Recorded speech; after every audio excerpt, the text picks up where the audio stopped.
السلام علیکم ورحمۃ اللہ وبرکاتہ۔ جمعہ کا دن گرامی قدر اسلام میں بہت اہمیت کا حامل ہے۔ رسول اللہ صلی اللہ علیہ وسلم نے اسے تمام دنوں سے افضل قرار دیا ہے۔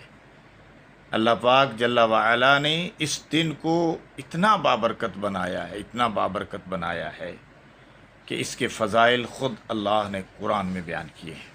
باقی امتوں کو اللہ پاک نے اس دن سے محروم رکھا ہے۔ یہ صرف امت محمدیہ علیہ الصلاۃ والسلام کو اللہ نے عطا فرمایا ہے، باقی امتوں کو اس سے محروم رکھا ہے۔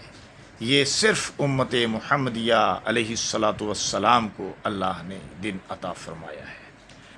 نماز جمعہ کو بڑی اہمیت حاصل ہے، باقی فرض